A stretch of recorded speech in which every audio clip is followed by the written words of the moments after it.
He told her to leave. She obeyed. 1 year later, he saw her again, holding the hand of a little girl who had his eyes. His wedding was in 3 weeks. The bride was chosen by his family. The empire demanded it. But when he looked at that child, everything he had buried came back. The daughter he never knew. The woman he never stopped loving. And the impossible choice that would either destroy him or set him free.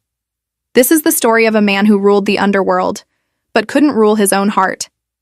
He had stopped counting the days, 12 months, 52 weeks, 365 rotations of a sun he barely saw anymore. Time didn't heal. It just made the wound quieter. Min-jae stood at the floor-to-ceiling window of his penthouse, watching the city stretch endlessly below. Los Angeles glittered like broken glass, beautiful, cold, indifferent, just like him. His reflection stared back, sharp jaw, dark eyes, a face that had learned to feel nothing. 32 years old. Head of the largest Korean syndicate on the West Coast. Untouchable. Alone. Behind him, his phone vibrated. He didn't need to check it. The reminder had been set for weeks. Wedding venue confirmed. Guest list finalized. 3 weeks until ceremony. An arranged marriage. A strategic alliance between two families. His father's final command before dying. Min-jae had agreed because refusing would have meant war. And war meant bodies. Innocent ones. So he had chosen duty. He had chosen to let her go. Sir. Jun's voice came from the doorway. His oldest friend. His right hand. The only man who knew the truth. The cars are ready. Min-jae turned slowly. For what? Your fiancé requested lunch, downtown. You agreed last week. He hadn't remembered. Hadn't cared enough to remember. Sun-hee was beautiful, educated, polished. Everything a crime lord's wife should be. And she felt like a stranger wearing someone else's face. Tell her I'll be late, Min-jae said flatly. Jun hesitated. She's persistent. So am I. The drive downtown was silent. Min-jae sat in the back of the black SUV, 2 armed guards in front, another vehicle trailing behind. The city blurred past. He didn't see it. All he saw was her. Amara. Her name was a prayer he had stopped saying out loud. She had been a graphic designer, freelance, independent.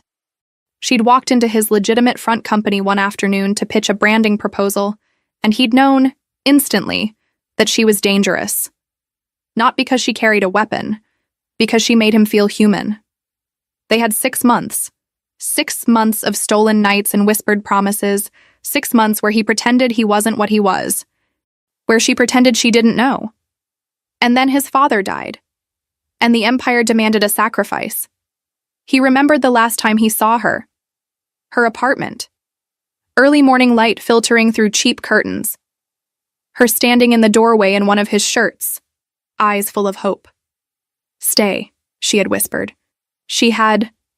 And he had looked at her, really looked, and said the cruelest truth he knew.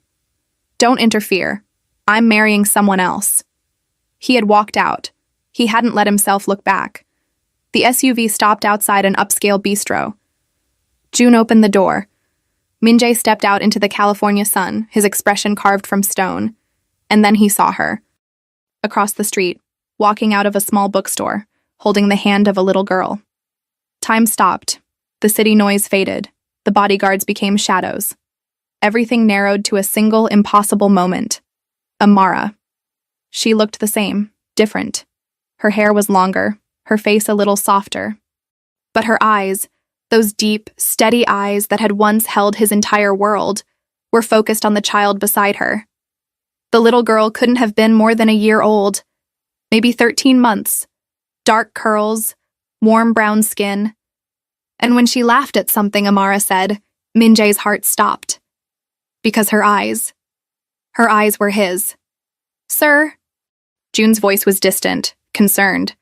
Min-jae couldn't move, couldn't breathe. Amara glanced up. Habit, caution, the instinct of a woman who had learned to watch her surroundings. And she froze.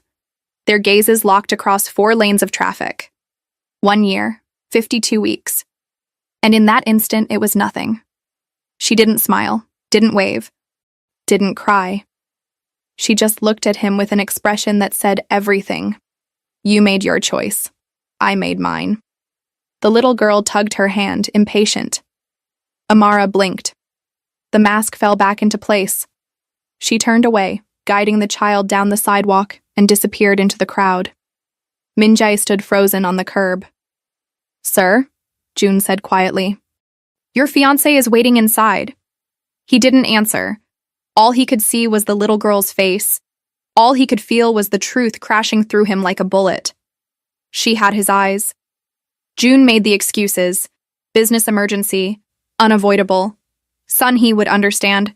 She always did. That was the problem. Min-jae sat in the back of the SUV, staring at his hands. Hands that had signed contracts in blood. Hands that had built an empire on fear and silence. Hands that had never held his daughter. Where to, sir? The driver asked carefully. The bookstore, Min-jae said. The one across the street. June turned sharply. Sir, now! The SUV pulled a U-turn. Within minutes, they were parked outside the small independent bookstore. It was called Pages and Poetry. Warm light glowed through the windows. A handwritten sign advertised a children's reading hour on Saturdays. Min-jae stepped out. His guards moved to follow. Wait here, he said. Sir, that's not protocol. I said wait. The bell above the door chimed softly as he entered. The smell of old paper and coffee filled the air. Shelves lined every wall. A few customers browsed quietly. And there, in the back corner, sitting cross-legged on a colorful rug, was Amara. She was reading to the little girl. A picture book about a brave mouse. Her voice was soft, animated, full of the warmth he remembered. The child sat in her lap, mesmerized. Min-jae didn't move, didn't announce himself. He just stood there, watching the life he had walked away from. Amara finished the page, glanced up, saw him. Her entire body went rigid. For a moment, neither of them moved. The little girl turned, following her mother's gaze. Her big, curious eyes landed on Min-jae. She smiled. It broke something inside him. Amara stood slowly, lifting the child onto her hip. She whispered something to the girl, then walked toward him with deliberate calm. When she stopped 3 feet away, her expression was unreadable. You shouldn't be here, she said quietly. I know. You made it very clear a year ago that we were done. I know. Her jaw tightened. Then why are you here? He looked at the little girl. She was watching him with open curiosity, one small hand tangled in Amara's braids. How old is she? His voice was rough, unfamiliar. Amara's eyes flashed. 13 months. The math was simple, brutal. What's her name? Amara hesitated. Then softly, Mia. Mia. It meant mine in Italian, beautiful in Spanish, beloved in Swahili. Is she mine? The question came out hoarse. Amara's expression didn't change. Does it matter? Yes. Why? Her voice was steady, but her eyes were fire. You have a wedding in 3 weeks, a bride, a future. You chose that. I didn't know. You didn't ask. She adjusted Mia on her hip, her movements protective. You said don't interfere, so I didn't. I built a life. I'm building a good life for her. We don't need anything from you. Amara? No. Her voice cut through the quiet bookstore. You don't get to do this. You don't get to walk back into my life because you saw us on the street. You made a choice. Live with it. Mia reached out suddenly, small fingers stretching toward Min-jae's jacket. He froze. Amara pulled her hand back gently. No, baby, not him. The words were a knife. Min-jae forced himself to meet Amara's eyes. I need to know. Is she mine? Amara stared at him for a long moment. Then she did something he didn't expect. She laughed, not cruelly, not bitterly, just tired. You want a DNA test, a signed confession? What would you do with that information, Min-jae? Tell your family? Introduce her to your world? She shook her head. She's 13 months old. She doesn't need a crime lord. She needs a father. And you chose not to be one. I didn't know she existed. You didn't want to know. Amara's voice softened, and somehow that was worse. You wanted clean. You wanted done. So I gave you that. I'm giving you that now. Walk away. Again. You're good at it. He wanted to argue, wanted to demand answers, wanted to fall to his knees and beg forgiveness for a sin he hadn't known he'd committed. But Mia was watching him with those eyes. His eyes. And he realized something. Amara was right. He had chosen. And his choice had built this wall between them. "I'm sorry," he said quietly. Amara blinked, surprised. She hadn't expected that. "For what?" she asked. "For making you do this alone." Her eyes glistened, but she didn't cry. She just nodded once. "Okay, now go." He should have, but his feet wouldn't move. "I'm getting married in 3 weeks," he said. "I know. I saw the announcement. I don't love her." Amara's expression hardened. "Then why are you marrying her?" "Because my family needs the alliance. Because refusing means war. Because—" He stopped. The truth was too heavy. "Because I'm my father's son." "Then be him," Amara said softly. "Build your empire. Marry your bride. Forget us. It's what you're good at." She turned to leave. "Amara." She stopped but didn't turn around. "If she's mine," he said, voice breaking, "I want to know her." Amara looked back over her shoulder. Her face was calm, resolved. "She's not yours," she said. "She's mine. I'm the one who stayed." And she walked away, Mia's small hand waving bye-bye over her shoulder. Min-jae stood alone in the bookstore, surrounded by stories with happy endings, and he realized he had just lost his. Min-jae didn't go home. He sat in the SUV outside the bookstore for 2 hours, watching, waiting. June didn't ask questions. The guard stayed silent. When Amara finally emerged, locking the door behind her, Mia was asleep against her shoulder. She walked 3 blocks to a modest apartment building, old but clean, safe. Min-jae memorized the address, then he made a call. "Background check," he said when his head of security answered. "Amara Okafor, everything. Employment, finances, medical records. I want to know if she's safe." There was a pause. "Sir, is this about—" "Just do it." The report arrived within 6 hours. Min-jae read it alone in his office. Whiskey untouched on the desk. The city dark beyond his windows. Amara Okafor, age 28. Freelance graphic designer. Single mother, no criminal record. No outstanding debts. Rents a 1-bedroom apartment in Koreatown. Works from home. Clients include small businesses, nonprofits, a few corporate contracts. Medical records. Prenatal care starting 14 months ago. Emergency C-section. Mother and daughter healthy. Father. Not listed on birth certificate. Min-jae stared at that last line until the words blurred. Not listed. She had erased him completely. He didn't blame her. The next section made his chest tighten. Financial status. Stable but tight. Monthly income averages $3,200. Rent $1,400. Daycare $800. Utilities, food, insurance. Savings account $147. She was barely making it. And she hadn't asked him for a single thing.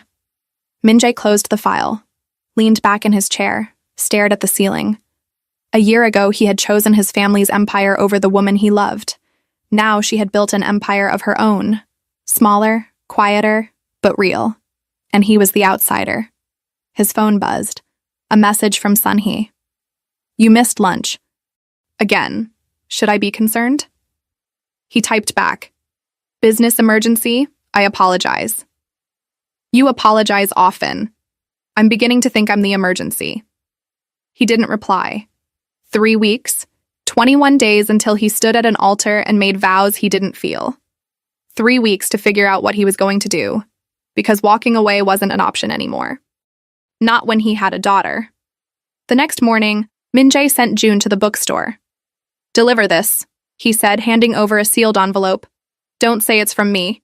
Just leave it on the counter." June looked at the envelope. "What's inside?" "None of your business." Inside was a cashier's check, $50,000. No note, no explanation. And a burner phone number written on a small card. "If you need anything. MJ." Amara found the envelope that afternoon. She opened it in the back room, Mia napping in her carrier. When she saw the check, her hands shook, not from gratitude, from rage. She tore it in half, then quarters, then into pieces so small they looked like snow. She threw them in the trash and went back to work. But she kept the phone number. That night, Min-jae's phone rang. Unknown number. He answered immediately. "I don't want your money." Amara's voice was ice. "I know. Then why did you send it?" "Because you need it. You don't know what I need." "You're right," he admitted. "But I want to." Silence. Long enough he thought she'd hung up. Then quietly. "Why now? Why, after a year of silence, do you suddenly care?" "I always cared." "No, you chose. There's a difference." He closed his eyes. "I know. You can't fix this with money, Min-jae. You can't buy your way into her life." "I'm not trying to." "Then what do you want?" The question hung in the air, heavy, inevitable. "I want to know her," he said. "I want to be part of her life, even if that means just watching from a distance. Even if you never forgive me. I just need to know she's okay, that you're okay. We're fine. You're barely surviving." Her breath caught. "You had me investigated?" "Yes." "How dare you? I had to know you were safe." His voice rose, then dropped, controlled. "You disappeared. For a year. You could have been anywhere, with anyone. I needed to know. You have no right." I know I don't, but I'm asking anyway." He leaned forward, elbows on his desk.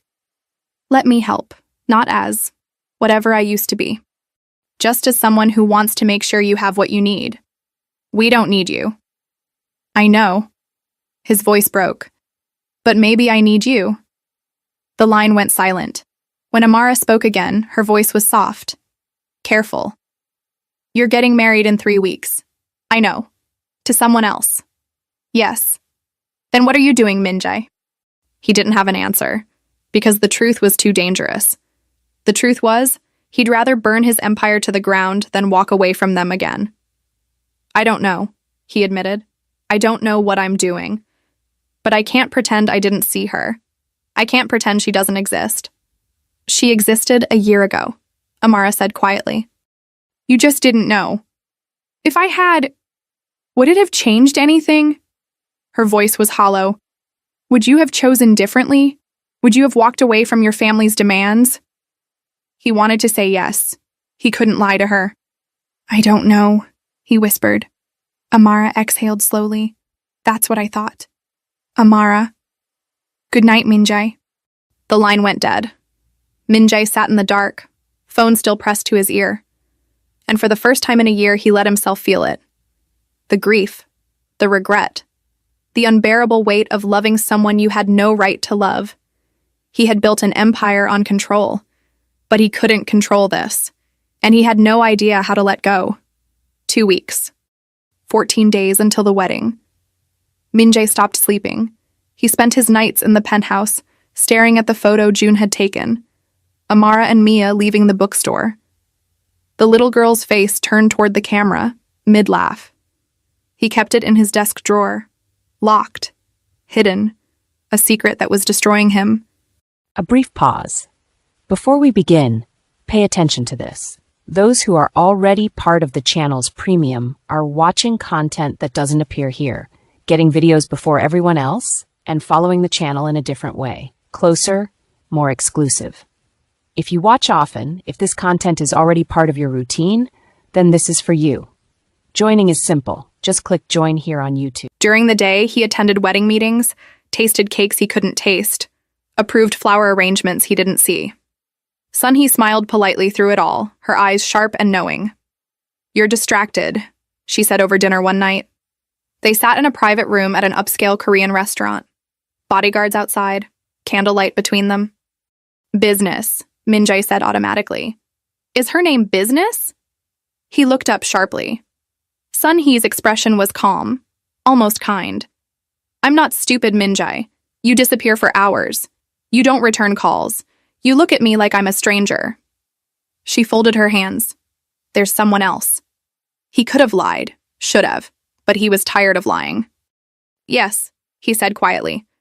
Sunhee nodded slowly. Do you love her? Yes. More than you could ever love me. Yes. She didn't flinch, didn't cry. She just smiled sadly. Then why are you marrying me? Because my family needs... Your family needs you alive, she interrupted gently. Not miserable, not half dead. She leaned forward. I've known you since we were children, Minjai. And I've never seen you like this. Whoever she is, she's killing you by being absent. She has a child, he said. The words came out hoarse. My child. I didn't know until 2 weeks ago. Sunhee's eyes widened. Oh. I walked away a year ago. Made the choice my father would have made. And now. He looked down at his hands. Now I don't know how to unmake it. Sunhee was quiet for a long moment. Then she reached across the table and covered his hand with hers. Then don't marry me, she said simply. He stared at her. Our families need an alliance, she continued. But they don't need a marriage. We can negotiate something else. Trade agreements, territory sharing. There are other ways. Your father won't accept. My father will accept what I tell him to accept. Her voice was steel beneath silk. I'm his only daughter. He won't force me into a loveless marriage if I refuse. Sunhee, I deserve someone who looks at me the way you look at her, she said quietly. And you deserve to stop punishing yourself for being human. Minjai felt something crack inside his chest. Why are you doing this? He whispered. Because I've known you my whole life, Sunhee said. And I've never seen you fight for anything except power. Maybe it's time you fought for something real. She stood, smoothing her dress. I'll talk to my father tomorrow. You talk to yours. She smiled. Well, his memory at least. She left him alone in the private room. And for the first time in a year, Minjai felt something like hope. Minjai went to his father's grave. It was early morning. The cemetery was empty except for crows. His father's headstone was black marble. Simple, intimidating even in death. Kim Dae-jung, leader, father, legend. Minjai stood there for an hour, silent. I'm breaking the alliance, he finally said. Sunhee and I won't marry. I'm going to negotiate something else. Something that doesn't cost me my soul. The wind moved through the trees.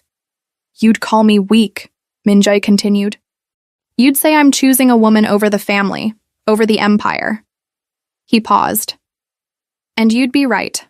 I am. He crouched down, touching the cold stone. But I have a daughter, Abeoji. A daughter I didn't know existed. And if I marry Sunhee, if I keep living the life you built for me, I'll lose them both, forever. His voice broke. I can't be you anymore. I don't want to be you anymore. He stood, bowed once, deeply, and walked away from his father's shadow. Amara was closing the bookstore when Minjai appeared. She saw him through the window, standing across the street, just watching. She locked the door, picked up Mia from her playpen, walked outside. Minjai crossed the street slowly. No guards, no SUV, just him. You're alone, Amara said carefully. I wanted to talk.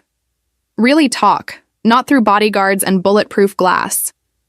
Mia stared at him with wide eyes. She'd seen him twice now. She was starting to recognize him. Talk then, Amara said. I called off the wedding. Her breath caught. What? Sunhee and I won't marry. We're negotiating a different alliance. One that doesn't require me to. He stopped, started again. One that doesn't require me to give up what matters.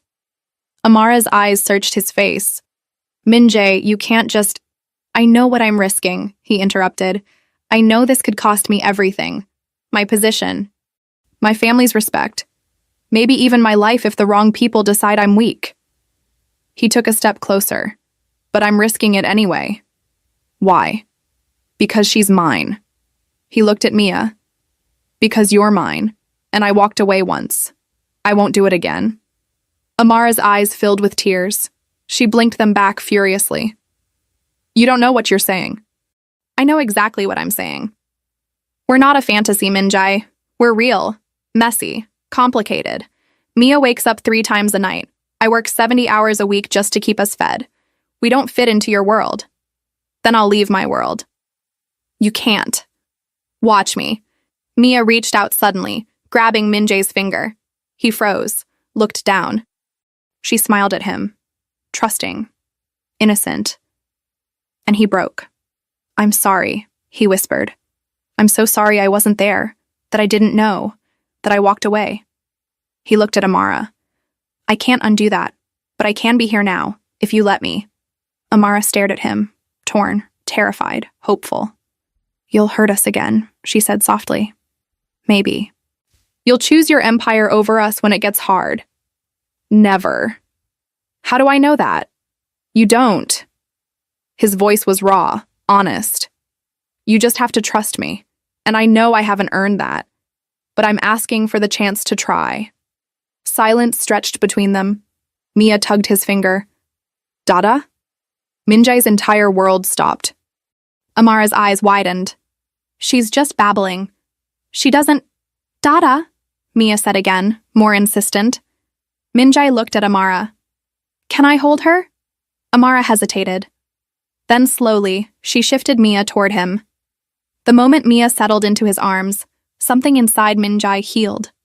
She was warm, solid, real. His daughter. Hi, he whispered. I'm your dad. I know I'm late, but I'm here now. Mia patted his face curiously, smiled. Amara watched them, tears streaming silently down her face. One chance, she finally said. That's all you get. Min-jae looked at her. That's all I need. The first 3 months were the hardest, not because of the family, not because of the business, but because Min-jae had to learn how to be something he'd never been before. Human. He woke up at 3 a.m. to Mia's crying and didn't know how to soothe her. Amara showed him, gentle bouncing, soft humming, patience. He felt clumsy, inadequate, like his hands, which had signed death warrants, were too dangerous to hold something so fragile. But Mia didn't know that. She just knew he was warm, that he came when she called, that he was learning. You're doing fine, Amara told him one night, watching him rock Mia back to sleep. I don't know what I'm doing, he admitted quietly. None of us do, she said. That's called parenting. He looked down at his daughter. She'd fallen asleep against his chest, one tiny fist curled in his shirt. I missed so much, he whispered. You're here now. That's what matters. But it wasn't enough. Not for him. So he started asking questions. What were her first words? When did she start walking? What did she love? What scared her? Amara answered each one patiently, building the history he'd missed, filling in the gaps. And slowly, piece by piece, Min-jae became a father. The business didn't forgive easily. Min-jae called a meeting with his inner circle 2 weeks after calling off the wedding. 8 men sat around a table in a secure location. These were the ones who mattered. The ones who could make or break him. I'm restructuring my role, Min-jae announced. I'll remain head of the family. Final authority stays with me. But day-to-day operations will be delegated. Silence. Then Park Jin-ho, his father's oldest lieutenant, spoke. You're stepping back. I'm rebalancing. Because of a woman. Because of my daughter. Min-jae's voice was steel. I have responsibilities beyond this table. Your father would be ashamed, Jin-ho said flatly. My father is dead. Min-jae met his eyes. I'm not. Another man, younger, leaned forward. The Kim family has always put the organization first. Always. That's why we're powerful. That's why we survive. And I will continue to put us first, Min-jae said. But I won't sacrifice my family to do it. There's a balance. I intend to find it. And if we disagree, Jin-ho asked, then you're free to leave, with a generous severance and my respect. Min-jae's expression didn't change. But if you challenge me, you'll lose. Don't mistake flexibility for weakness. The room went quiet. Jin-ho studied him for a long moment. Then, unexpectedly, he smiled. Your father would have threatened us, he said. You're giving us a choice. Maybe you're smarter than he was. Min-jae exhaled slowly. I'll stay, Jin-ho said, but you need to prove this works. The second the family weakens because of your divided attention, we'll have this conversation again. Fair enough. One by one, the others agreed. Min-jae left that meeting knowing he'd bought time, but not certainty. He'd have to earn this new life every single day. Amara didn't make it easy. She loved him. He knew that. But she was terrified, and she had every right to be. I need rules, she told him one night after Mia was asleep. They sat on the couch in her small apartment. Min-jae had offered to move them somewhere bigger. She'd refused, said she needed to do this on her own terms. What kind of rules? He asked. You don't lie to me, ever, about anything. Her voice was firm. I don't care if you think the truth will hurt me. I need to know what's real. Agreed. You don't bring your work around Mia. No guns, no dangerous people, no meetings in our home. Agreed. And if this gets too hard, if your family demands you choose between us and them, she looked at him directly. You tell me immediately. You don't make that decision alone. He reached for her hand. She let him take it. I won't put you in that position again, he said. You can't promise that. I can promise I'll fight like hell to avoid it. She was quiet for a moment. Then, I'm scared. So am I. Of what? Of failing you. Of being the man my father raised instead of the man you deserve. He squeezed her hand. Of losing this. Amara leaned her head on his shoulder. Then don't lose it. I won't. It was a promise he intended to keep. Month 4 brought the first real test. A rival organization made a move on Kim territory. Bold. Aggressive. Designed to see if the rumors were true, that Min-jae had gone soft. The old Min-jae would have responded with overwhelming force. Swift, brutal, unmistakable. But he had Mia's laughter in his head now, Amara's trust in his hands. So he called a different kind of meeting. Neutral ground, no weapons, just conversation. The rival boss, a man named Chen, arrived with suspicion in his eyes. You used to be predictable, Chen said. Now I don't know what you are. Smarter, Min-jae replied. You took 3 blocks. I could take them back in a night. We both know that. But that means bodies. Attention. Federal investigations neither of us need. Chen leaned back. So what do you propose? A partnership. You keep the blocks, but you pay a percentage to use our distribution network. We both profit. No bloodshed. And if I refuse? Min-jae's expression didn't change. Then I'll do what my father would have done, and you'll lose everything. The difference is, I'm giving you a choice first. Chen studied him, then laughed. You've changed. I've evolved. Because of a woman? Because I finally figured out what I'm fighting for. They shook hands. The deal was struck. Min-jae went home that night and kissed his daughter goodnight without blood on his hands. It felt like winning. 6 months in, Min-jae took Amara and Mia to meet his mother. She lived in a quiet neighborhood in Pasadena. Elegant, reserved. She'd separated from his father years before he died, unable to bear the violence anymore. Min-jae hadn't seen her in 2 years.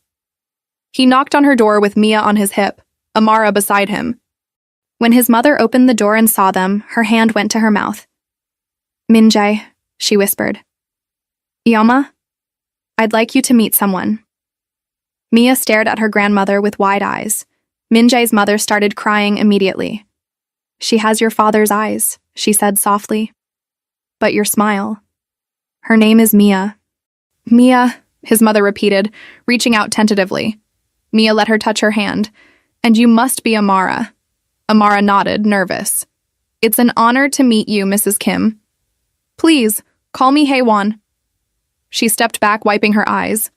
Come in, please. They spent the afternoon drinking tea while Mia played with old toys Min-jae's mother had kept in storage. His childhood things. A wooden train set, picture books in Korean. I thought you'd never come back, his mother said quietly. I didn't think I could, Min-jae admitted. I thought I'd become him, completely. But you didn't. I almost did. Haewon looked at Amara, then at Mia. They saved you. Yes. Then they saved me too. She reached across and took his hand. I lost your father to that world. I thought I'd lost you too, but you found your way back. Min-jae's throat tightened. I'm trying.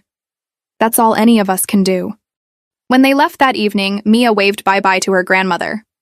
Haewon stood in the doorway watching them go, tears streaming down her face. But she was smiling. The house in Silver Lake came next. Min-jae bought it outright, cash. A small craftsman with a backyard and a garden, nothing like the penthouse. Nothing that screamed wealth or power. Just a home. Amara cried when she saw it. "It's too much," she said. "It's ours. Min-jae, marry me." She froze, stared at him. What? He got down on one knee, right there in the empty living room. Pulled out a simple ring, nothing ostentatious, just a single diamond on a platinum band. "Marry me," he said again. "Not because I'm trying to trap you. Not because I think you need me, but because I need you. Because Mia needs both of us. Because I want to spend the rest of my life proving I'm worth the chance you gave me." Amara's hands covered her mouth. "I love you," Min-jae continued. "I loved you a year ago when I was too stupid to choose you. I love you now. I'll love you 50 years from now. So please, marry me." Mia toddled over, curious. "Dada?" Min-jae scooped her up with one arm, still on one knee. "What do you think, baby girl? Should Mama marry Dada?" Mia clapped. "Yay!" Amara laughed through her tears. "That's not fair. You're using our daughter as leverage. I'll use whatever works." She looked at him. Really looked. Saw the man who'd walked away. The man who'd come back. The man who was trying, every single day, to be better. "Yes," she whispered. Min-jae stood, Mia between them, and kissed her. "Yes?" he asked against her lips. "Yes, you impossible man. Yes." Mia squealed and clapped again, delighted by something she didn't understand but could feel was important. And in that moment, standing in an empty house that would become their home, Min-jae understood something. He'd spent his whole life building an empire. But this moment, this woman, this child, was the only kingdom that mattered. The wedding was small, just 20 people. Haewon, June, Sun-hee, who brought her new fiancé and gave Amara a warm hug, a few of Amara's friends, Jin-ho and 2 other lieutenants who'd become unexpected supporters. They got married in the backyard of their new home. Mia was the flower girl, scattering petals everywhere except the aisle. Everyone laughed. Min-jae wore a simple suit. Amara wore a cream dress that made her look like sunlight. When the officiant asked if he took Amara to be his wife, Min-jae didn't hesitate. "I do, completely, forever." Amara cried. He cried. Even June looked suspiciously misty-eyed. When they kissed, Mia yelled, "Yay!" and everyone applauded. That night, after the guests left and Mia was asleep, Min-jae and Amara sat on the back porch under string lights. "We did it," Amara said softly. "We did. I didn't think this was possible a year ago." "Neither did I." She leaned against him. "Do you miss it? Your old life?" "No. Not even a little?" "Amara." He turned to face her. "I spent 32 years being someone I hated, doing things that kept me awake at night, building power I didn't want." He brushed a strand of hair from her face. "And then I met you. And for the first time, I wanted to be better. Not for the family, not for the business. For you, for Mia, for myself. You are better. I'm trying to be. That's what makes you better." They sat in comfortable silence, watching stars appear in the LA sky. "Thank you," Min-jae said eventually. "For what?"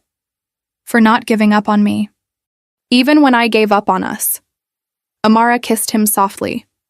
"You came back. That's what matters." "I'll always come back," he promised. "No matter what. You and Mia, you're my home now." "Good," she whispered, "because we're keeping you." 1 year later. Min-jae woke to small hands patting his face. "Dada, up, up." He opened his eyes. Mia stood beside the bed, hair wild, wearing her favorite pajamas, the ones with cartoon tigers. She'd turned 2 last month, was talking in full sentences now. Opinionated, fearless, exactly like her mother. "Good morning, trouble," he murmured. "Pancakes, Dada? Peas?" "Please." he corrected gently. Peas, she insisted, grinning.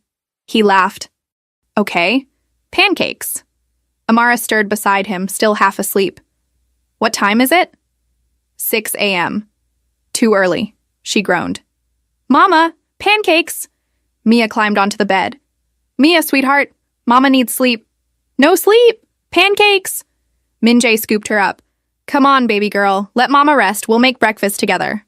Mia cheered. Cook with Dada!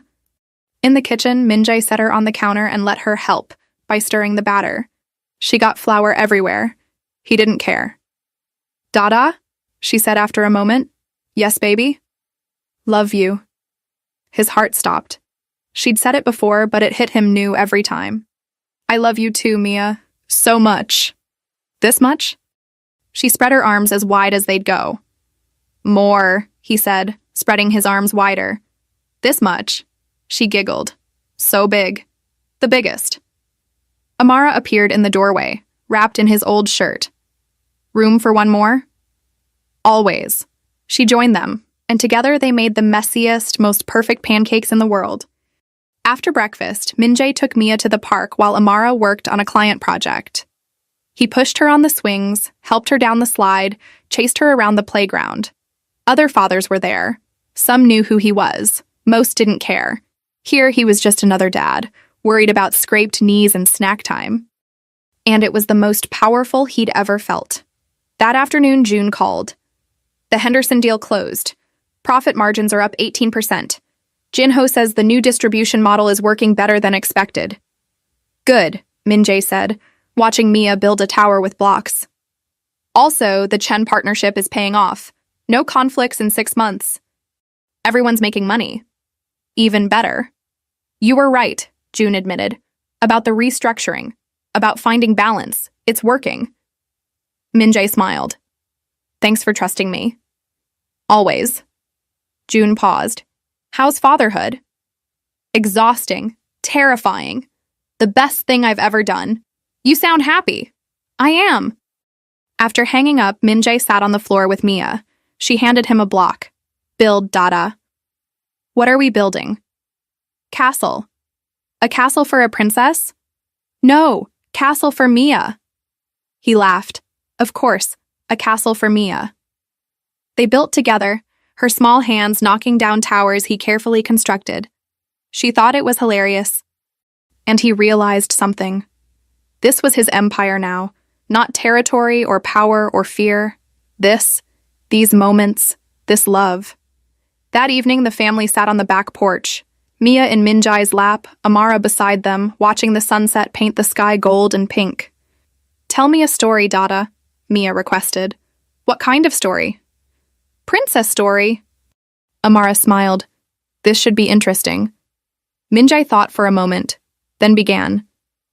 Once upon a time, there was a prince who lived in a very tall tower. He had everything, jewels, gold, power, but he was very lonely. He didn't know how to be happy. Mia listened, enraptured. One day, a beautiful woman came to the tower. She wasn't a princess. She was just herself. And when the prince saw her, something changed. For the first time, he wanted to be better. Did he love her? Mia asked. Very much, but he was scared, so he sent her away. That's sad, Dada. It was very sad.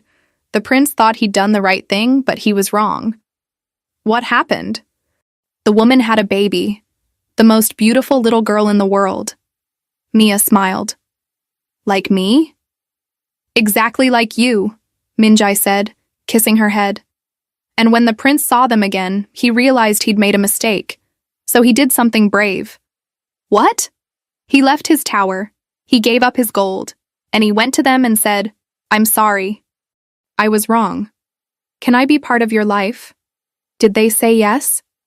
The woman was scared, but she gave him one chance, and the prince worked very hard to be the kind of man they deserved. And then they became a family, and they lived happily ever after. Mia yawned. Good story, Dada. I thought so too. Amara's eyes were wet.